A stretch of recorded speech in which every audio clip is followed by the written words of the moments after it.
கர்த்தருடைய பரிசுத்த நாமத்திற்கு ஸ்தோத்திரம். இன்னைக்கு நம்ம கொலைசேர் 4வது அதிகாரம் 8வது வசனத்தை தியானிக்க இருக்கிறோம். கொலைசேர் 4:8 ஜெபத்தோடு இந்த செய்திக்குள்ளே கடந்து செல்வோம்.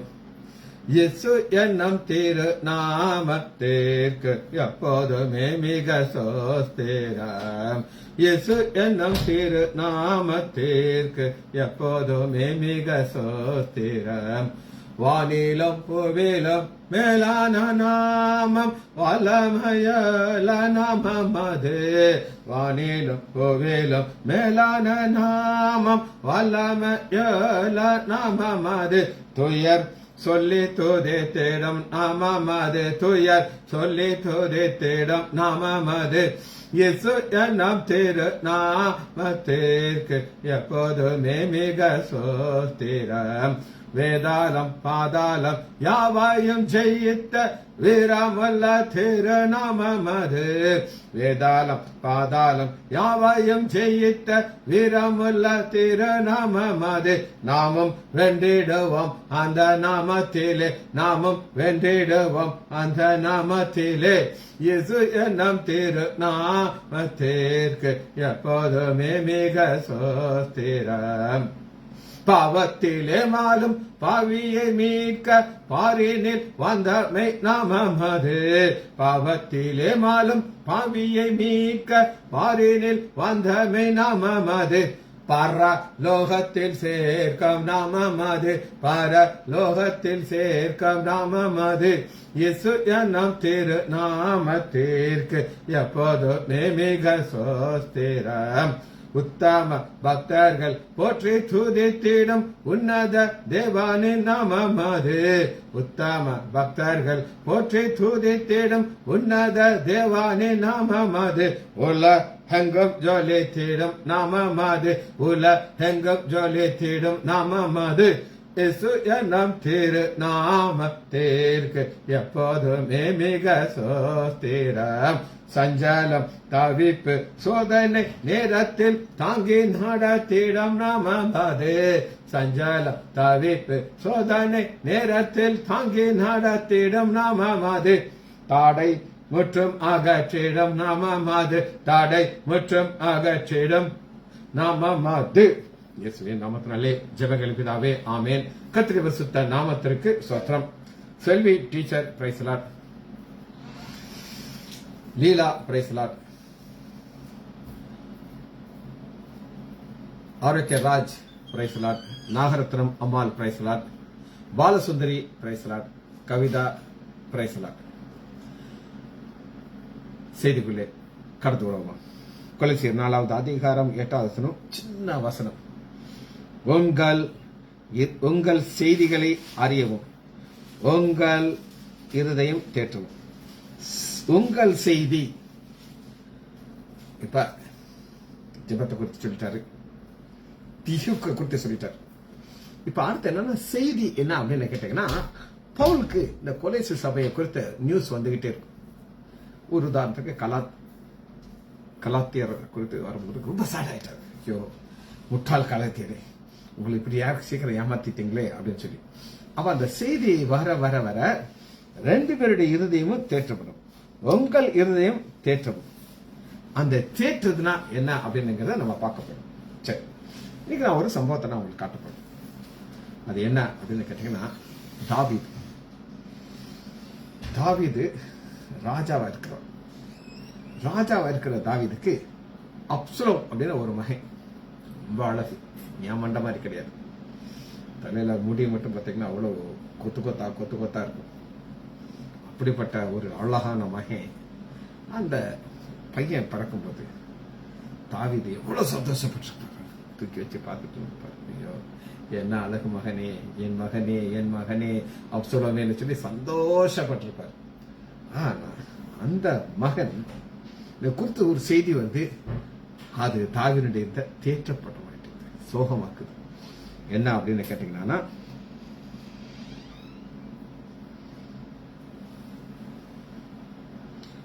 2 சாமுவேல் 15வது அதிகாரம் 14வது வசனம் 13.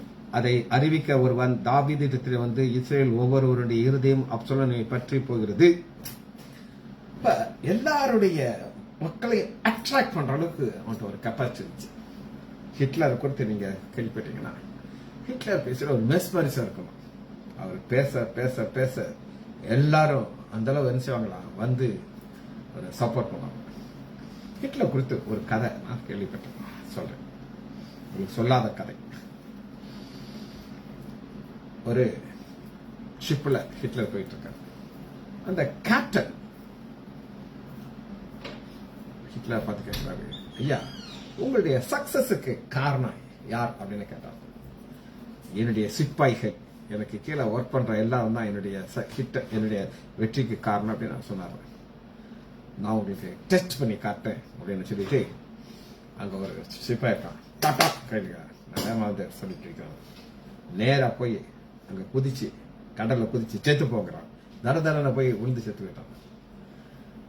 ஆமா இல்லைங்க, அவன் கேட்காமலே போய் விழுந்து செத்து போயிட்டான் அப்படின்னு சொல்லி ரெண்டாவது இன்னொருத்தன் தூரமா ஆனா கூப்பிட்டார், வாடா.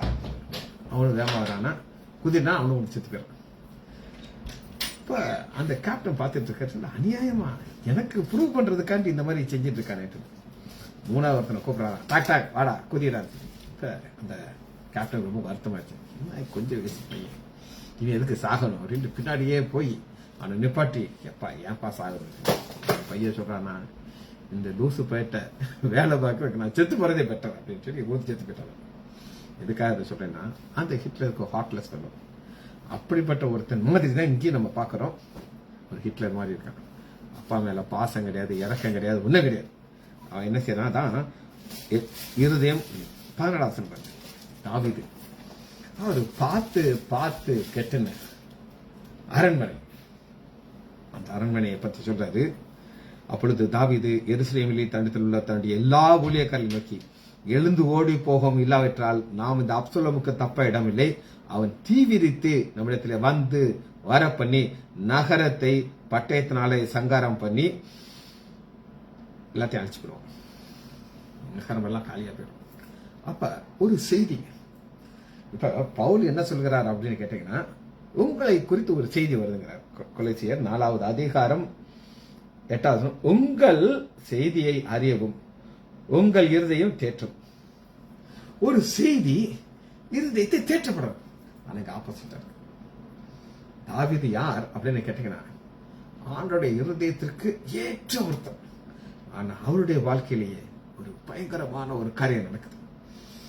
யோசிச்சு பாருங்க, சொந்த மகை அகேன்ஸ்டா வந்து நிற்கிறார். ஒரு நடந்த சம்பவத்தை அவர் சொல்ற, ஒரு நன்றி அவர் பேஷண்ட். ஆனா எனக்கு தாளா முறையா அவங்களை எனக்கு தெரியும். அந்த பொண்ணு கல்யாணம் ஆயிடுச்சு. யாரு கல்யாணம் ஆச்சுன்னா, அந்த சொந்தத்திலே கல்யாணம் கட்டிட்டான். கட்டிட்டு இவங்க அப்பாவுக்கு 4 பசங்க.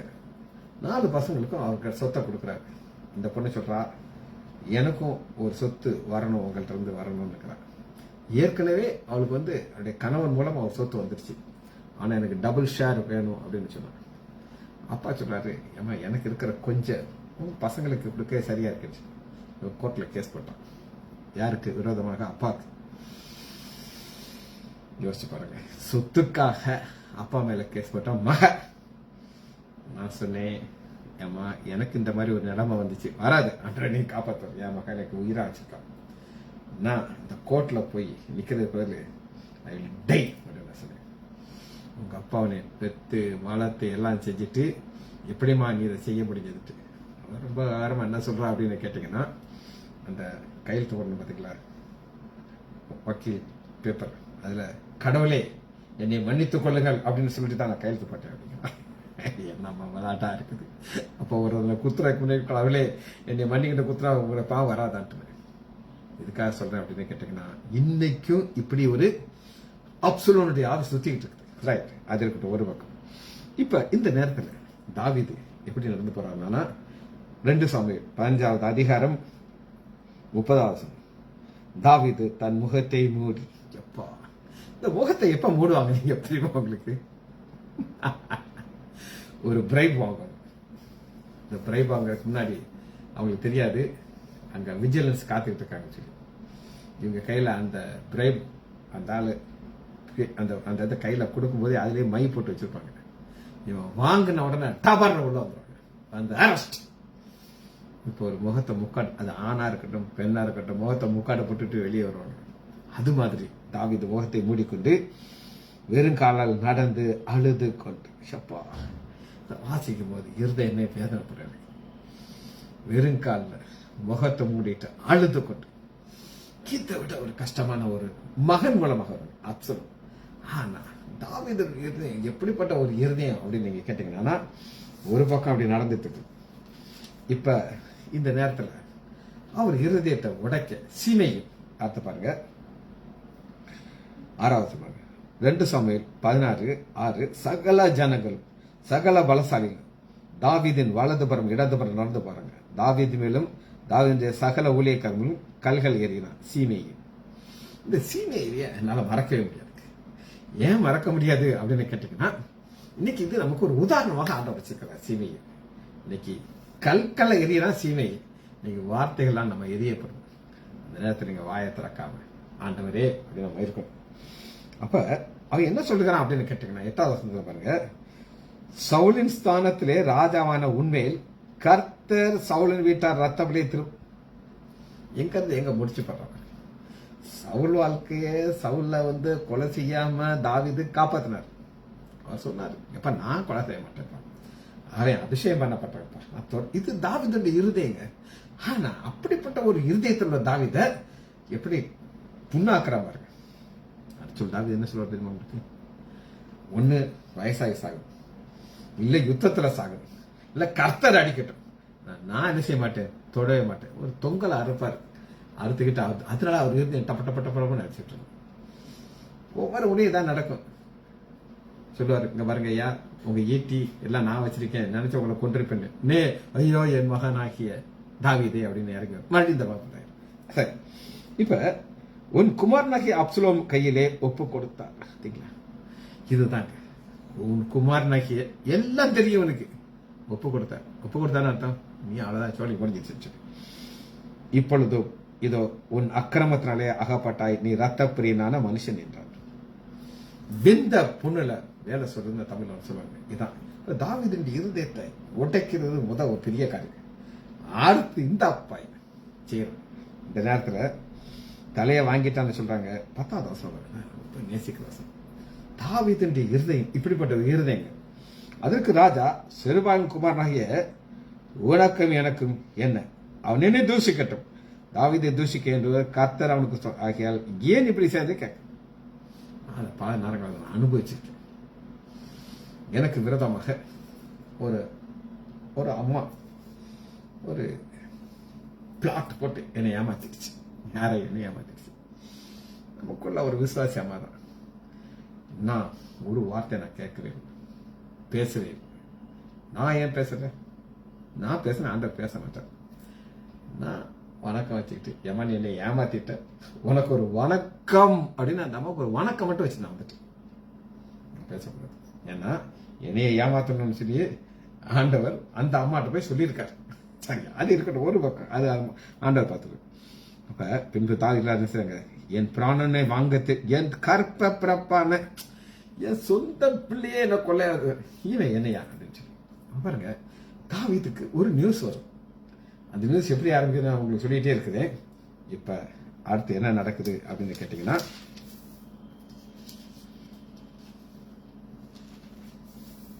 தாவீதுக்கு ஒரு பிரச்சனை வருது.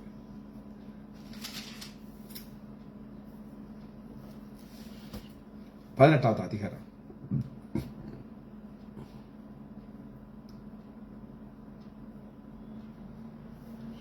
எப்படி சொல்லுகிறார் அப்படின்னு கேட்டீங்கன்னா, என் மகனை மெதுவாக நடத்துங்கள் அப்படிங்கிறார்.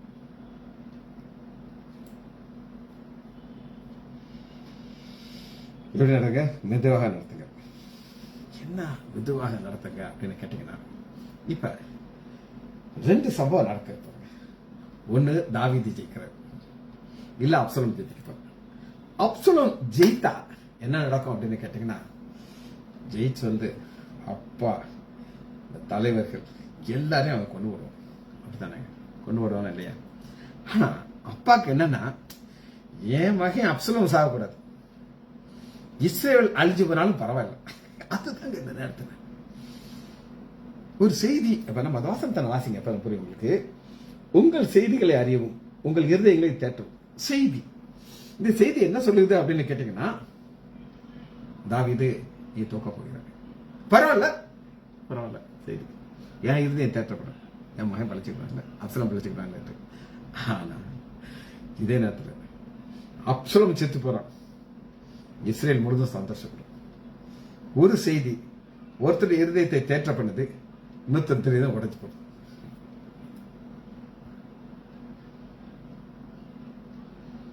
பதினெட்டாவது அதிகாரம்.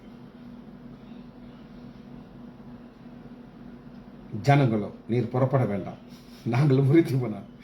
இது ஒரு அருமையான ஒரு காரியங்க. தாவீதுக்கு இருப்பு கொள்ள மாட்டேங்குது, நானும் வருவேன் எங்க யுத்தத்துக்கு. ஆனா தாவீது வந்திருந்தானா தலையெழுத்து மாறி இருக்கும். இப்ப ஜனங்கள் எல்லாரும் என்ன ஆலோசனை சொல்றாங்க அப்படின்னு கேட்டீங்கன்னா, ஜனங்களோ நீர் புறப்பட வேண்டாம், நாங்கள் முறிந்து ஓடி போனாலும் அவர்கள் எங்களோட காரியத்தை பொறுப்பாக மாட்டாங்க, எங்கள் பாதி பேர் செத்து போனாலும் எங்கள் காரியத்தை காலப்பட்டாங்க. நீரோ எங்களுக்கு 10,000 பேருக்கு சரி, நீர் பட்டணத்தில் இருந்து கொண்டு எங்களுக்கு உதவி செய்யறதுக்காக எங்களுக்கு நலமாயிருக்கும். என்ன ஒரு அருமையான ஒரு ஆலோசனை பாருங்க. இது மட்டும் நடக்காட்டா, இவங்க மட்டும் இப்படி சொல்லியிருக்காட்டா, தாவீது வந்திருப்பாரு, அப்சலோம் தொங்கிக்கிட்டு இருப்பான். ஐயோ இறக்கி விடா என் பயல, ராஜா. இவர் சொன்னா கேட்கணும், முடி சிக்கிக்கிடுச்சு, நடுவில் தொங்கிருக்க, தூக்கி கட்டி பிடிப்பாரு, அவன் கத்தி வச்சு ஒரு குத்து குத்திரு, தாவீது அங்கேயே செத்து போயிருப்பாரு. ஆனா தாவீதுக்கு சொல்றாரு, எப்பா நாங்க வரேன், no no you are not கமிங்ட்டாங்க. பொழுது ராஜா அவர்களை பார்த்து உங்களுக்கு நலமாதே செய்வேன் என்று சொல்லி ராஜா ஒலிவ முக வாசல் ஓரமாக நின்றார். ஜனங்கள் யுத்தத்துக்கு புறப்படுறாங்க, 100 1000 புறப்படுகிறார்கள். ஏன் ஒலிவ முக வாசல் நிற்கிறார் அப்படின்னு கேட்டீங்கன்னா, எனக்கு தெரியும் யுத்தத்துக்கு போறாங்க. 2 செய்தி வர வாய்ப்புகள் இருக்கு. ஒரு செய்தி, அப்சலோம் ஜெயிச்சிட்டான், அப்சலோம் ஜெயிச்சிட்டான், ஹாப்பி ஆயிரும், எங்க ஜனங்கள் தோறாங்க, கவலை இல்லை, ஏன் பகம் பழிச்சிட்டான்ல. ஆனா இன்னொரு செய்தி வரக்கூடாது, காத்துக்கிட்டு இருக்காரு. அப்பதான் பாருங்க 5வது வசனம். இதுதான் தகப்பனுடைய இருதயம். தகப்பனுடைய இருதயத்தை குறித்து நான் ரொம்ப ரசிச்சு வாசிச்ச வாசனம். ராஜா, யோவாப், அபியா, அபிசா, ஈத்தா, 3 யுத்த சோல்ஜர்கள், கேப்டன். இவங்க சொல்றபடிதான் இந்த 100 1000 கேட்பாங்க. அப்சலோமை ஏன் நிமித்தம் ஏன் நிமித்தம். அந்த ஏன் நிமித்தங்கிறது என்ன அப்படின்னு கேட்டீங்கன்னா, நீங்க போறது யுத்தத்துக்கு நான் எனக்கு தெரியும், என் மகன் அப்சலோம் தான் நீங்க போறீங்க, இப்ப ஏன் நிமித்தம் என்ன நினைச்சுக்கோங்க.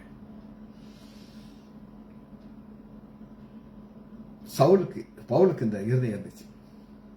அவர் சொல்லுவார், என் நிமித்தம். அந்த என் நிமித்தங்கிறத நான் காட்டுறேன். ரொம்ப இது எல்லாருக்கும் இந்த இருதயம் இருக்காங்க.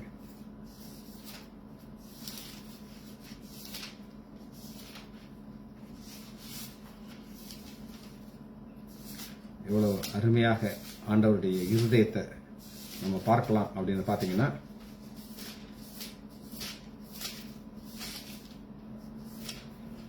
பிலமு பக்கம் 297 9வது வசனம். பிலமோன் உங்களுக்கு தெரியும், ஒரு வேலைக்காரன். அவன் பவுல் அதை துட்டாடிச்சுட்டு ஓடியே போயிடும். ஓடி பண்ண உடனே என்ன சொல்கிறார் அப்படின்னு கேட்டீங்கன்னா, நீர் செய்யத்தக்கதை உமக்கு கட்டளையின்படி கிறிஸ்துவுக்குள் நான் துணிய இருந்தாலும் அப்படி நான் செய்யாமல் அன்பு நிமித்தம் கொண்டாடுகிறேன். என்னவென்றால், கட்டப்பட்டிருக்கிற நான் பெற்ற என் மகனாகிய ஒனேசிமுக்காக மன்றாடுகிறேன். யார் இந்த பிலமோனை வழி நடத்துறதே பவுல் தான். இப்ப ஒரு அடிமை, இந்த அடிமைக்காக மன்றாடுகிறார். நான் சொல்லலாம் செய்யணும் சொல்லி, ஆனா அப்படிங்கிற இது இருதயம் தான் யாருக்கு இருந்துச்சு கேட்டீங்க, தாவீதுக்கு இருந்துச்சு. பாத்தீங்களா, 2 சாமுவேல் 18வது அதிகாரம் 5வது வசனம். பிள்ளையாண்டானாகிய அப்சலோம், பிள்ளையாண்டான் கொலகாரன், என்னை கொள்ளை செய்யறது கண்டு ரெடியா இருக்கான், இஸ்ரேல் தேசத்தை முழுதும் அழிக்க ரெடியா இருக்கிறான். மெதுவாக நடப்பீர்கள் என்று கட்டளையிட்டான். இப்படி ராஜா அப்சலோமை குறித்து அதிபதிகள் கட்டளையிட்டதை ஜனங்கள் எல்லாரும் கேட்டிருந்தார்கள். ரகசியமா சொல்லலைங்க, எல்லாரும் மட்டும் சொல்லுவார். ஏன் எல்லாரும் மட்டும் சொல்லுவார் அப்படின்னு கேட்டீங்கன்னா, ஒரு செய்தி வரப்போகுது அவருக்கு. அந்த செய்தி என்ன செய்யும் அப்படின்னு கேட்டீங்கன்னா, உங்கள் செய்தியை அறியும், உங்கள் இருதயம் தேற்றப்படும். செய்தி இருதயம் தேற்றப்படணும். 2 செய்தி எது தேற்றப்பட்டதை நம்ம பார்க்க போறோம். அப்சலோம் தாவீதின் செயலுக்கு எதிர்பட்டான். அப்சலோம் கோபேரி கதையில் ஏறும் பொழுது ஒரு பெரிய கருவலையின் கீழே சிக்கிக்கிடுச்சு. பூமிக்கு நடுவில் தொங்கிட்டு இருக்காரு. திருசெல்வ சொர்க்க மாதிரி தொங்கிட்டு இருக்காரு. இதைத்தான் நம்ம பார்க்கறோம். அப்ப ஆதலால் யோவாப் 10 வசனம், நான் இப்படி உன்னோடு பேசி தாமதிக்க மாட்டேன்னு சொல்லி அங்கே கொண்டுறாங்க. இந்த நியூஸ் போகுது. எப்படி போகுது அப்படின்னு கேட்டீங்கன்னா 19 வசனத்தை வாசிக்கிறோம். 2 சாமுவேல் 19:18. இப்ப தாவீது அப்பா பிளஸ் ராஜா ஒளிமுக வாசத்துல காத்துட்டு இருக்காரு. ஒரு செய்தி வரும். அந்த செய்தி என் இருதயத்தை தேற்றும் நம்பிக்கை காத்துட்டு இருக்காரு. அப்ப சாத்தேக்கின் குமாரனாகிய அகிமாஸ் கர்த்தர் ராஜாவை அவன் சத்துருக்கள் கையில் நீங்களாக்கி நாம் செய்த என்ற செய்தியை அவருக்கு கொண்டு போக நான் ஓடட்டுமே. அவ ஃபர்ஸ்ட் ஓடட்டுமேங்கிறார். யோவாப் படைத்தலைவர் அவனை நோக்கி, இன்றைய தினம் நீ செய்தி கொண்டு போக கூடாது. இந்த செய்தி தான் என்ன செய்ய போகுது? இருதயத்தை தேற்றமா, இருதயத்தை உடைக்குமா. இன்னொரு நாளில் நீ செய்தி கொண்டு போகலாம். ராஜாவின் குமாரன் செத்தபடினாலே இன்றைக்கு இந்த செய்தியை கொண்டு போக வேண்டாம். யோவா கூஷை நோக்கி, நீ போய் கண்டதை போய் சொல்லாது, கண்டதை பார்த்த கண்டதை ராஜாவுக்காரி குஷ் யோவை வணங்கி ஓடி போனான். இவங்க தான் மெசஞ்சர்ஸ். வானத்திலிருந்து மெசஞ்சர் தேவதூதர்கள் வருவாங்க. அதே மாதிரி இவர் செய்தி கொண்டு போறாங்க. இந்த செய்தி என்ன செய்ய போகுது? ராஜாவுடைய இருதயத்தை தேற்றாது, உடைக்க போகுது.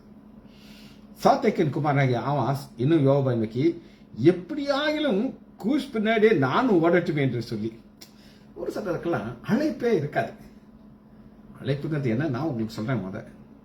ஊழியத்தை குறித்து அழைப்பு இருக்கு, இல்லைன்னு நான் சொல்லலை. ஆனா எல்லாருக்கும் எல்லா அழைப்பு கிடையாது. அதுக்கு ஒரு உதாரணம் சொல்றேன். ஒரு கொஞ்சம் வயசு வாலிப பையன், நான் சொல்ல ஒரு 15 வருஷம் நான் ரட்சிக்கப்பட்டு கொஞ்ச நாள் இல்லை, அவருக்கு ஆசை என்னன்றத முதல்ல சொல்லிட்டாரு. அவர் பிரசங்கம் பண்ணுவாரா ஓபன் ஸ்டர். அப்ப பிரதர் டிஜிஎஸ் தினேசனுக்கு இருக்கிற கூட்டத்தை விட கூடுதல் கூட்டம் வேணும். தான் என்னுடைய ஆசை. நான் அதுக்காண்டி மீட்டிங் போட போறேன். அப்ப கல்யாண மண்டபம் இருந்துச்சு. அப்ப பிரதர் ராஜா சிங் அவர் தலைமையில் ஒரு பிரேயர் கண்டக்ட். 3 நாள் பிரேயர். ஒரே பாயிண்ட் தான். இந்த பிரதர் செய்து கொடுப்பாரு. தினகரன் பிரதர் விட கூடுதலாகும். இவரும் ஜெபம் பண்ணாரு. இந்த பையன் ஓடியே போயிட்டான். எதுக்காக சொல்றேன்னா, இவருடைய அழைப்பு அது கிடையாது. சரி, நானும் செய்யட்டுமே, நான் 21. அதுக்கு அவன், எப்படியாயிலும் நான் ஓடுவேன் என்று சொல்லி, அப்பொழுது யோவாப் ஓடு என்றான். அப்படியே அகிமான் கூசுக்கு முந்திக் கொண்டான். தாவீது 2 ஒளிவ வெளியில் நின்று உட்கார்ந்திருக்க செய்திக்காக காத்துட்டு இருக்காரு. தகப்பன் இருதயம் எப்படி இருக்கும்னா, அப்சலோம் மட்டும் மறிக்க கூடாது. அப்சலோம் மட்டும் அவர் கட்டாயம் நான் விசுவாசிக்கிறேன் ஜோமனிட்டு எடுத்துட்டு ஆண்டவர், அந்த உயிர் எனக்கு வேணும் ஆண்டவர், அந்த உயிர் வேணும்னு சொல்லி ஜெயிச்சிருக்காரு. அப்பொழுது குஷ் அறிவித்தான். அப்பொழுது ராஜா, அவன் ஒருவனாய் வந்தால் அவன் வாயிலே நல்ல செய்தி இருக்கும். அவன் ஓடி வரும் பொழுது ஜாமக்காரன் வேறொருவன் ஓடி வருவதை கண்டு, இதோ பின்னாடி தனியாக ஒருத்தன் ஓடி வருவான் அப்படி சொன்னார். அப்பொழுது ராஜா அவனுக்கு நல்ல செய்தியை கொண்டு வரான். அப்பா இருதயம் பாருங்க, நல்ல செய்தி. அப்பாவுடைய இருதயம் தேற்றப்படணும் அவர் எதிர்பார்த்துக்கிட்டு இருக்காரு. நல்ல செய்திங்கிறது என்னது? அப்சலோம் படைச்சிட்டான். என்னுடைய ராணுவம் தோத்து போச்சு, என்னுடைய படைத்தலைவரெல்லாம் செத்து போயிட்டாங்க. அது அவருக்கு நல்ல செய்தி கிடையாது. மேலும் சாமக்காரன் ஓடி வரான், நல்ல செய்தி சொல்லணும். அகிமாஸ் வந்த ராஜாவை நோக்கி சமாதானம் என்று சொல்லி முகங்கொப்பர விழுந்து ராஜாவை வணங்கி, ராஜாவாகிய ஆண்டவருக்கு விரோதமாக தங்கள் கைகளை எடுத்த மனுஷரை ஒப்பு கொடுத்த உம்முடைய தேவனாய கர்த்தருக்கு சோத்திரம். அவன் பையன் செத்து போயிட்டான்னு சொல்ல மாட்டேங்கிறாரு. கர்த்தருக்கு சோத்திரம், உமக்கு விரோதமா ஆண்டவர் ஆண்டவர் அழைச்சுக்கிட்டார். அப்பொழுது ராஜா, பிள்ளையண்டானாக அப்சலோம் சுகமா இருக்கானா என்று கேட்டதற்கு, அதெல்லாம் இருக்கட்டும்ப்பா, ஏன் பையன் நிலைமை என்னாச்சு, சுகமா இருக்காங்க. இது ஒரு செய்தி, அது இருதயத்தை தேட்டுமா உடைக்குமா? அதற்கா அகிமாஸ், யோவாப் ராஜாவின் வேலைக்காரையும் உம்முடைய அடியானையும் அனுப்பும்பொழுது ஒரு பெரிய சந்ததி இருந்தது, அதனாலே இன்னதென்று தெரியாது தெரியாது, கொஞ்சம் கூச்சலா இருந்துச்சு. அப்பொழுது ராஜா, அங்கே போய் நெல் என்றான். பக்கத்தில் போய் நின்றான். அப்பொழுது கூஷ் வந்தான். ராஜாவாகிய ஆண்டவரே, நற்செய்தி இன்னது, கர்த்தர் உனக்கு விரோதமாக இல்லைன்னு. அப்பொழுது ராஜா அதே தான் கூஷ்ட கேட்கிறாரு, பிள்ளையாண்டான் ஆகிய அப்சலோம் சுகமா இருக்கான்னு கேட்டான். கூஷ் என்பவன் பார்த்தீங்களா, இவன் தான் கரெக்ட் மெசேஜ் கொடுப்பான்னு சொல்லி தெரியும்.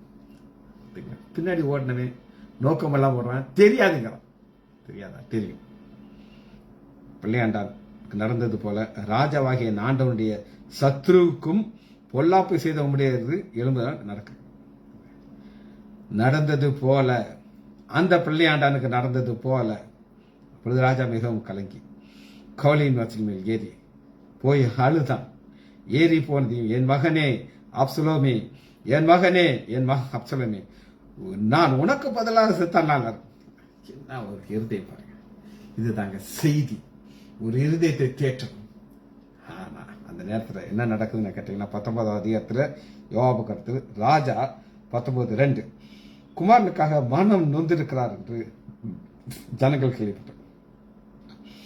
இங்க ஜெயம் துக்கமா மாறிச்சு, துக்கம் சந்தோஷமா மாறும். இதுதாங்க ஒரு செய்தி, இருதயத்தை உடைக்குது, எல்லாருடைய இருதயத்தையும் உடைக்குது. யுத்தத்திலே முறிந்து போனதாக வெட்கப்பட்டு போனவர்கள் போல பட்டணத்துக்கு வந்தார்கள். ராஜா தன் முகத்தை மூடிக்கொண்டு மகா சப்தமாய், முகத்தை மூடினது இவனால மூடினது, அதெல்லாம் மறந்துடுவாங்க. இதுதான் தகப்பனுடைய இருதயம். எல்லாம் நான் சொல்லும் போது, நான் இந்த தகப்பனை மறந்துருக்கேன். இந்த தகப்பனை தாவீதுங்க, அந்த தகவனை பாருங்க.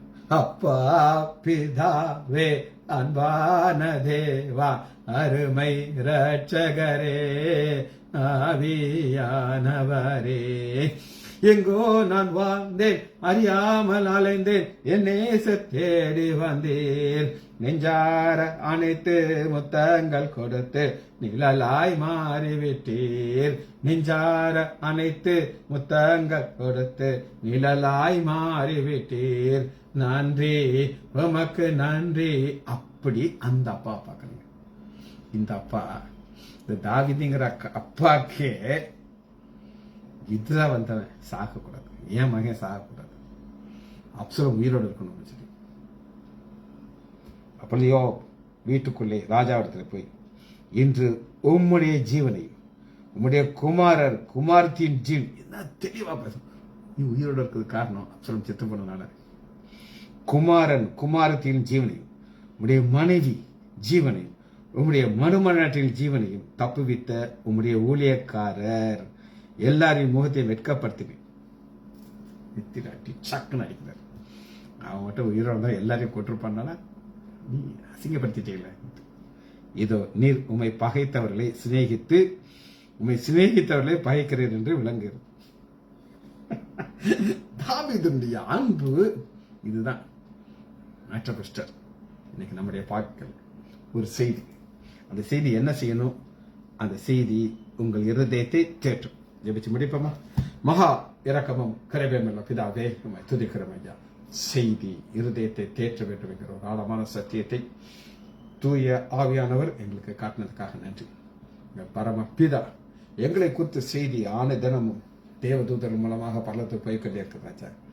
எங்கள் இருதயம் தேற்றும் பருவமே சந்தோஷப்படுவதற்காக நன்றி ராஜா. பிள்ளைகள் ஒவ்வொருவரையும் என் ஆண்டவராகிய இயேசு கிறிஸ்துவின் நாமத்தினாலே ஆசீர்வதிக்கிறேன். இயேசுவின் நாமத்தினால் ஜெபங்களை பிதாவே. ஆமேன், ஆமேன்.